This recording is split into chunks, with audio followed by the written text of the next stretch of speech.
یو زمانه کې یو بادشاه ته یو کس راغی، هغه غوښتل چې د بادشاه سره څه نوکري وکړي، څه وظیفه ځان ته واخلي.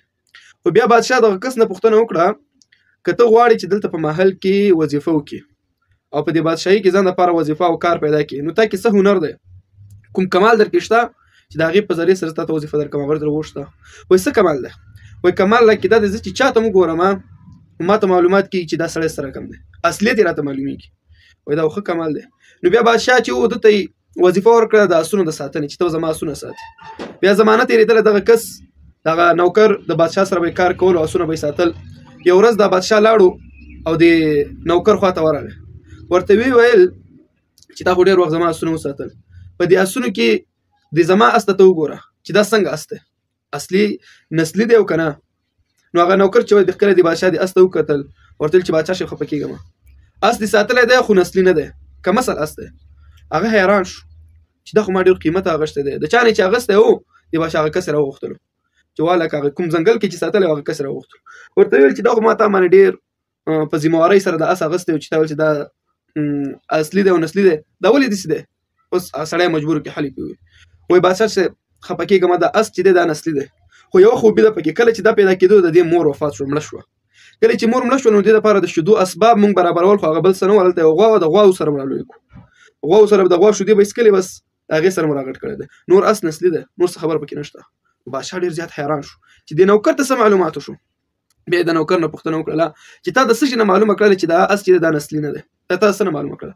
هغه ورته ما چې کله د اس ته وکتل که نه، ده چې کله خوراک کولو نو دا سر یې ښکته و، په دې ځمکې د یې سر ښکته کړی خوراک کولو. اصلي او نسلي اس چې وي هغه چې کله دا واخره واخلي په خوله کې سر بر ونیسي او بیا شخون وهي بیا خوراک کوي، نو دا د اصلي اس نښه ده. نو ځکه یې ما ورته ویل چې بادشاه ډېر زیات حیران شو. تحفې یې ورته ورکړه، په تحفو کې ورته غنم ورکړل، غنایم او څه چرګان مرګان دا شیان ورته ورکړه په تحفو کې دې نوکر ته. کله چې ورته دا ورکړل نو ځان سره یو بله د محل داخل وظیفه کې کړو، د شهزادګۍ په دې ځای کې ته اوسېږو. دلته چې کله اوسېدو څه وخت تېرېدلو نو بیا د بادشاه د نوکر نه د خپلې ښځې په اړه پوښتنه وکړله چې زما دا ښځه څنګه ده، ته دې ته وګوره. بادشاه ورته خفه کېږي، د بادشاه ته وایي دا نوکر خفه کېږي به نه بادشاه؟ وایي څه شی دي؟ وایي ستا دا ښځه چې ده دا شهزادګۍ نه ده، شهزادګۍ په نوم راغلې ده خو شهزادګۍ ده نه. معلومات یې وکړه. بادشاه حیران شو چې هغه یوه خبره یې رښتیا وه، شاید دا هم رښتیا. معلومات یې وکړو، خپلې خواښې پسې ورغی چې دا څه حساب دی، دا شهزادګۍ ده که نه؟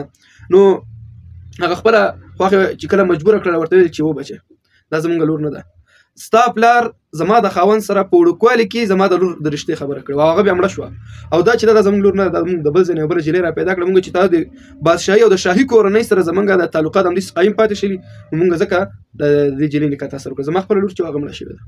بادشاه ډېر زیات خفه شو چې دا څه وشول. بس بیا یې نور انعامات ورکړل، پسونه او ګډې او دا شیان ورته د نوکر ته په انعام کې ورکړل چې ته خو لا ډېر د کمال سړی. څه وخت تېرېدلو، یو وخت بعد د بادشاه بیا د دې نوکر نه پوښتنه وکړه زما په اړه دې څه خیال دی، زه څنګه سړی یم، زما د اصلیت په اړه څه وایي؟ نو دا نوکر ورته وایي بادشاه صاحب د سر امن غواړم، رانه خفه هم نه شي. بادشاه مې اوس ترې رانه پوښتنه کړې جواب به درکړم، ته هم شهزاده نه یې، د بادشاه زوی نه یې، ته معلومات وکړه.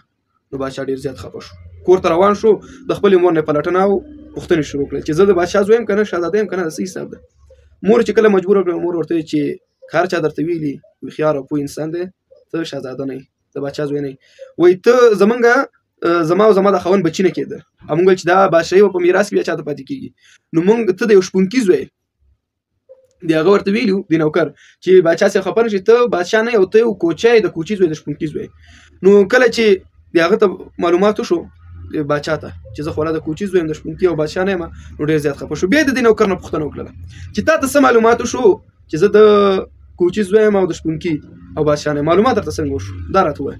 هغه نوکر ورته وایي بادشاه صاحب ما ډېر بادشاهان کتلي دي، ډېر نوابان او دا مالداره خلک مې کتلي دي چې چا ته تحفه کې څه ورکوي نو یا ورته سره زر او سپین زر ملغلرې ورکوي. ته خلکو ته کله تحفه کې چرګان ورکوي، کله غنم ورکوي، کله دانې ورکوي، کله پسونه ورکوي، نو دا د بادشاه د شان سره نه لایق کېږي، دا د کوچي د شان سره جوړېږي. نو دا واقعه مې ځکه ذکر کړله، کله نه کله د سړي اصلیت د خبرو نه معلومیږي، کله نه کله د سړي اصلیت د کردار او د اخلاق او د خوی نه معلومیږي چې خوی څنګه دی، هغې ته به وګوري، هغې نه معلومات کېږي. بیا باید سړی ځان وساتي.